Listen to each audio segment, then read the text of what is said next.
मेहनत तेरी रंग लाएगी, पूरी होगी आस, खुद को तू मजबूत रख, ये है नई शुरुआत। आप सभी विद्यार्थियों को रीट परीक्षा के लिए बहुत बहुत शुभकामनाएं। माँ सरस्वती के आशीर्वाद से आप सभी रीट में बहुत अच्छा करेंगे। आप सबकी मेहनत वास्तव में रंग लाएगी। आप सभी लगभग पिछले 3-4 सालों से रीट परीक्षा की तैयारी कर रहे हैं और उस परीक्षा की तैयारी के लिए बहुत से जो बच्चे हैं और बहुत से माता पिता और आपके साथ आपके परिवारजन भी जुड़े हुए हैं। हम सभी ने मिलकर इसके लिए बहुत तैयारी की है और मैंने खुद आपको बहुत सारी चीज़ों पर काम करवाया है। अब फाइनली उनका रिजल्ट लेने की बारी आई है और मुझे पूरा यकीन है जो बच्चे मेरे साथ जुड़े रहे हैं, जिन्होंने मिलकर काम किया है, वो सभी रीट में बहुत अच्छा करने वाले हैं। रीट परीक्षा वो कहूँ कि एग्ज़ाम है जिसमें आपको घबराने की मुझे नहीं लगता कोई बहुत ज़्यादा आवश्यकता है, बहुत ज़रूरत है। पहली चीज़, आप इसके लिए तैयार हैं, दिमागी तौर से भी तैयार हैं और आपने अपनी मेहनत भी पूरी कर रखी है। दूसरी चीज़, रीट परीक्षा में सबसे जो एक इम्पॉर्टेंट बात है वो ये कि इसमें कोई नेगेटिव मार्किंग नहीं है। तो नेगेटिव मार्किंग का जो एक फोबिया होता है वो यहाँ आपके मन में नहीं होना चाहिए। जितना आए आराम से आप अपने पेपर को पढ़िए और पढ़ने के बाद क्वेश्चन का आंसर दीजिए। कुछ क्वेश्चंस आपके सामने इस तरह के होंगे जिसका आंसर, या कई बार ऐसा होता है कि प्रश्न देखकर हमें लगता है बहुत लंबा है, समझना पड़ेगा, तो एक बार उस क्वेश्चन को छोड़कर आगे बढ़ जाइए और फिर दोबारा उस क्वेश्चन को वापस से अटेम्प्ट कीजिए। जितना आप दिमाग को शांत रखेंगे आप उतना ही अच्छा अपना पेपर कर पाएंगे। एक और चीज़ आप सबको कहना चाहूँगी कि कल अपने परीक्षा केंद्र पर समय से ज़रूर पहुँचिएगा। कई बार ऐसा देखा गया है कि स्टूडेंट जो है परीक्षा केंद्र पर पहुँचने के लिए कहूँ कि थोड़ा सा टाइम ले लेते हैं और कई बार कुछ मिनट के फासले से उसकी परीक्षा जो है बच्चे की वो रह जाती है। अभी नीट जैसे एग्ज़ाम में भी हमने ऐसा देखा कि मात्र 1 मिनट के अंतर से बच्चे का एग्ज़ाम रह गया, तो साल भर की जो तैयारी थी, बच्चा उस तैयारी के कहूँ कि भाई जो उतना उसका एफर्ट था, जो पूरे वर्ष भर से वो काम कर रहा था, मात्र 1 मिनट के अंतर के कारण उसकी वो सारी मेहनत पर पानी फिर गया। तो ऐसी गलती आप लोग नहीं करेंगे। अपने आप को शांत भाव से रखते हुए और परीक्षा के लिए जाएंगे। परीक्षा के दिन सुबह आपका जो डेली रूटीन है आप उसके अकॉर्डिंग अपने काम करेंगे। एक चीज़ और आपको यहाँ पर ध्यान दिलाऊंगी कि आजकल कई जगह ऐसा होता है कि हालांकि सूचनाएं नहीं मिलती, लेकिन कुछ सेंटर्स पर मोबाइल के जैमर्स वगैरह भी लगे होते हैं और बाकी सब चीज़ें भी होती हैं। तो असुविधा से बचने के लिए आप लोग कुछ कैश भी ज़रूर साथ लेकर जाइएगा। कई बार ऐसा होता है कि हमें पता भी नहीं लगता कि भाई नेट बंद है, तो बच्चों को बहुत असुविधा हो जाती है। बीच बीच में पानी पीजिएगा, लेकिन पानी ऐसा नहीं कि बहुत ज़्यादा पी लें, पानी थोड़ा थोड़ा पीते रहिएगा बीच बीच में, ताकि आप रिलैक्स रहें। जो भी इंस्ट्रक्शंस आपको दिए जाएं उनको फॉलो कीजिएगा। टीचर जैसा बताए उसके बताने के बाद ही काम कीजिएगा। कई बार ऐसा होता है कि एग्जामिनेशन हॉल में टीचर के बताए बिना यदि हम काम करना शुरू कर देते हैं तो टीचर इस बात को कई बार थोड़ा अदरवाइज भी ले जाते हैं। तो टीचर जब आपको इंस्ट्रक्शंस दें उनको फॉलो कीजिए और उनके अकॉर्डिंग काम कीजिएगा। रिलैक्स रहिएगा।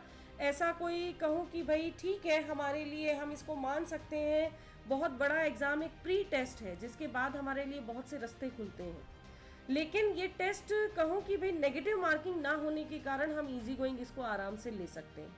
आप सबकी तैयारी बहुत बढ़िया है और आप सभी बहुत अच्छा करने वाले हैं। काफ़ी स्टूडेंट ये बात कर रहे थे कि मैम हम कई बार ऐसा हो जाता है कि भाई साइको के क्वेश्चन क्योंकि शुरू में आते हैं और उन प्रश्नों में ही उलझ के रह जाते हैं। तो सिंपल बात है, साइको क्योंकि पहला आपका पोर्शन होगा, आप क्वेश्चंस देखेंगे, जो आते जाए उनको अटेम्प्ट करते जाइए और अगर आपको कोई क्वेश्चन ऐसा टफ लग रहा है तो सर्किल करके उसको छोड़ दीजिए और फिर दूसरे अटेम्प्ट में उन क्वेश्चंस को सॉल्व कीजिए। एक और चीज़ यहाँ पर कहूँगी, लैंग्वेज को लेकर बच्चे कई बार कंफ्यूज हो जाते हैं। तो लैंग्वेज 1 जो आएगी आपकी, आपने जो भी लैंग्वेज 1 भरी है और लैंग्वेज 2 जो भरी है, आपके परमिशन लेटर में वो आपको बिल्कुल स्पष्ट बता रखी है लैंग्वेज 1 कौन सी है, लैंग्वेज 2 कौन सी है। लैंग्वेज 1 मान लीजिए आपकी हिंदी है, तो पहले आप हिंदी का पेपर करेंगे और उसके बाद पूरे क्वेश्चंस जो है लैंग्वेज के कई बार बच्चे कंफ्यूज हो जाते हैं, तो बहुत सारे जो प्रश्न हैं हर लैंग्वेज के होते हैं।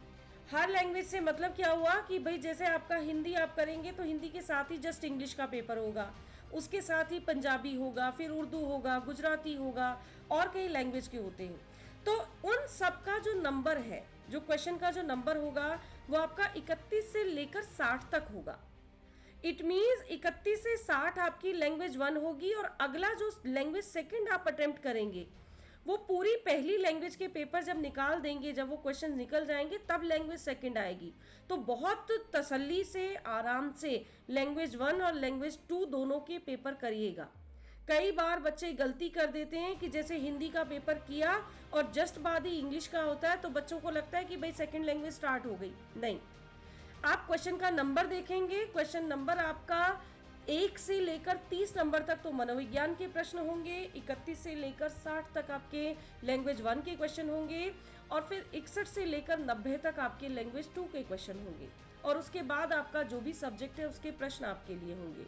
तो बिल्कुल आप आराम से पेपर को देखेंगे, अच्छे से पढ़ेंगे, उसके बाद आप OMR शीट जो है उसको भरेंगे।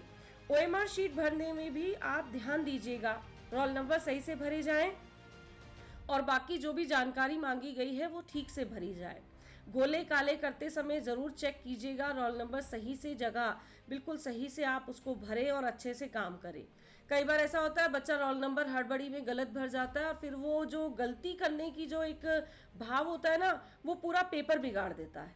तो रोल नंबर भरते समय बहुत ध्यान रखेंगे, बाकी चीज़ों को ध्यान से करेंगे तो कोई भी गलती आप नहीं करेंगे। आप सभी समझदार हैं, और मुझे बिल्कुल उम्मीद है कि आप सभी बहुत अच्छा करने वाले हैं। और फिर यही बात कहूँगी कि रीट का जो एग्ज़ाम है, रीट का एग्ज़ाम एक कहूँ कि मैंने इसको आप अगर टाइटल देखेंगे तो हमारा टाइटल भी यही है, रीट एक नई शुरुआत। रीट को हम एक नई शुरुआत इसीलिए मान रहे हैं क्योंकि रीट वो सीढ़ी है जिसको पार करके आप आगे जाएंगे। रीट प्री एग्ज़ाम है, और इसके बाद ही इसी ताले से मेंस की चाबी खुलेगी। जब तक प्री पास नहीं होगा तब तक मेंस का औचित्य नहीं बनता। आपको इसे पास करना ही होगा, और 150 में से 90 नंबर लाना कोई बड़ी बात नहीं है बच्चों, आप बेहद आसानी से कर सकते हैं। खुद पर यकीन रखना, खुद पर भरोसा रखना, अपने माता पिता गुरुजनों का आशीर्वाद लेना, जीत आपकी पक्की होगी, निश्चित होगी। रीट जो परीक्षा है वही कहूँगी कि रीट तो एक शुरुआत है, पूरी पिक्चर तो अभी बाकी है, और हमें तो इस बार सरकारी नौकरी लेनी ही है। और आप लोग ये सरकारी नौकरी ले सकते हैं, आप जैसे बच्चे ही ज्वाइन करते हैं। बहुत सारे बच्चों के मैसेजेस आते हैं, आज हमने ज्वाइन किया, आज हमने यहाँ ज्वाइन किया। अगला मैसेज मैं आपसे चाहती हूँ कि भाई आप मुझे मैसेज करके बताएं मैम हमने ज्वाइनिंग ले ली है। तो बिल्कुल मुझसे ज़्यादा खुश आपके लिए कोई नहीं होगा। एक बार फिर से आप सभी को रीट 2022 के लिए बहुत बहुत शुभकामनाएं। आप सभी बहुत अच्छा करने वाले हैं, और पेपर जो है इस बार क्वेश्चन पेपर जो है ऐसा सुनने में आया है, फाइनल लगभग हो चुका है कि पेपर आपको नहीं दिया जाएगा। तो दिमाग में रखिएगा क्या क्या क्वेश्चन पूछे गए हैं। पेपर मिलता है तो वेल एंड गुड, हम सॉल्व करेंगे, नहीं भी मिलता तो मुझे उम्मीद है आप सभी बहुत अच्छा करने वाले हैं। तो आप सभी को एक बार फिर से बहुत बहुत शुभकामनाएं, बेस्ट ऑफ लक। मिलते हैं दोबारा से, तब तक के लिए धन्यवाद।